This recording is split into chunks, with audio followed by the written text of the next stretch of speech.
VPN မလိုအပ်ပဲဂျပန် TikTok ကအလွယ်ကူဆုံးဖွင့်နေ Hello အားလုံးမင်္ဂလာပါဒီနေ့ကျွန်တော်မျှဝေပေးတော့မယ့်အကြောင်းအရာကတော့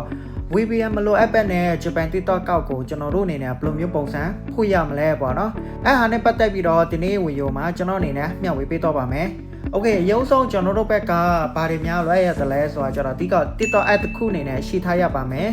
ပြီးရင်တော့ကျွန်တော်တို့မှာကျတော့ Gmail account တစ်ခုအနေနဲ့ရှိထားရမယ်ပေါ့နော်အဓိကကိုယ့်ရဲ့ Gmail ပေါ့နော် Gmail account တွေကတော့ဘယ်လိုမျိုးပုံစံဖွင့်ရမလဲဆိုတာကျတော့နောက်ပိုင်းကျရင်ကျွန်တော်မျှဝေပေးမယ်ပေါ့နော်ဒါပေမဲ့ဒီလိုမျိုး Gmail account တွေကတော့လူတိုင်းသိနေပြီးသားပဲအဲ့တော့ရုံးဆုံးကျွန်တော်တို့ဘက်က TikTok app ကိုဝင်ပေးရပါမယ်ဝင်ပြီးဆိုရင်တော့ကျွန်တော်တို့ဘက်ကဒီ sign up ကိုနေရာကိုနှိပ်ပေးရပါမယ် Okay နှိပ်လိုက်ပြီးဆိုရင်တော့ဒီမှာဒီအောက်ကပေါ့နော်ဒီ by continue with an account log in Thailand နေရာကိုကျွန်တော်တို့ဘက်ကဒီနေရာမှာထောက်ပြီးတော့ဂျပန်လေးဆိုပြီးတော့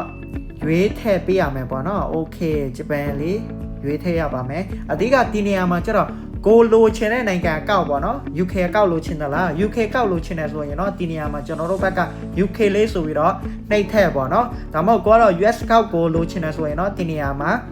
US ဆိုပြီးတော့ရိုက်ထည့်ပေါ့နော်Okay ခုလက်ရှိကျွန်တော်တို့ဂျပန် TikTok ကောက်ကိုလိုချင်တယ်ဆိုရင်တော့ဒီနေရာမှာကျွန်တော်အနေနဲ့ဂျပန်ကိုရွေးလိုက်တယ်ပေါ့နော် Okay ပြီးရင်တော့ကျွန်တော်တို့ဘက်ကဒီမှာ continue နေရာကိုနှိပ်ပေးရပါမယ်ပြီးရင်တော့ကျွန်တော်တို့ဘက်ကဒီနေရာမှာကျတော့ကိုယ့်ရဲ့ email ကိုထည့်ပေးရမယ်ပေါ့နော်ဒီ email တွေကလည်းကျွန်တော်တို့ဘက်ကတခါမှ TikTok account နဲ့မချိတ်ထားတဲ့ email ကိုထည့်ပေးရမယ်ပေါ့နော် Okay ပြီးရင်တော့ continue ကျွန်တော်တို့ဘက်ကနှိပ်လိုက်ပါမယ်ပြီးရင်တော့ကျွန်တော်တို့ရဲ့ TikTok password ကိုထည့်ပေးရပါမယ် Okay ရပြီဆိုရင်တော့ဒီမှာ continue ကိုနှိပ်ပေးရပါမယ်ပြီးရင်တော့ကျွန်တော်တို့ရဲ့မွေးနေ့တက်ကရစ်ကိုထည့်ပြီးတော့ထည့်ပေးရမယ်ပေါ့နော် Okay ပြီးရင်တော့ကျွန်တော်တို့ဘက်က continue ကိုထည့်ပြီးတော့နှိပ်လိုက်ပါမယ် continue ကိုနှိပ်လိုက်ပြီးဆိုရင်တော့ကျွန်တော်တို့လိုချင်တဲ့ TikTok ရဲ့ nickname ကိုပေါ့နော်ထည့်လို့ရတယ်ဒီမှာ Okay ပြီးရင်တော့ကျွန်တော်တို့ဘက်က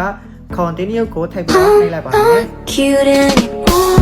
ဒါဆိုရင်တော့အကောက်ကတော့ဖွင့်တာကြတော့ရရှိသွားခဲ့ပြီပေါ့နော်နောက်ထပ်အနေနဲ့ကျွန်တော်တို့ဘက်ကဗာတွေများထပ်ပြီးတော့လုပ်ပေးအောင်မလဲဆိုတာကြတော့ဒီနေရာမှာပေါ့နော်ကုန်းအနေနဲ့ profile ထပ်ပြီးတော့လုပ်ပေးရအောင်မယ်အဆက်30လေးကိုထောက်ပြီးတော့ဒီ setting နေရာကျွန်တော်တို့ဘက်ကနှိပ်ပေးရပါမယ်ပြီးရင်တော့ account နေရာကိုကျွန်တော်တို့ဘက်ကနှိပ်လိုက်ပါမယ်ပြီးရင်တော့ account information နေရာကိုကျွန်တော်တို့ဘက်ကနှိပ်လိုက်ပါမယ်ပြီးရင်တော့ဒီမှာ profile ကိုနှိပ်လိုက်ပါမယ်ကောက်ကတော့ကျွန်တော်တို့ရဲ့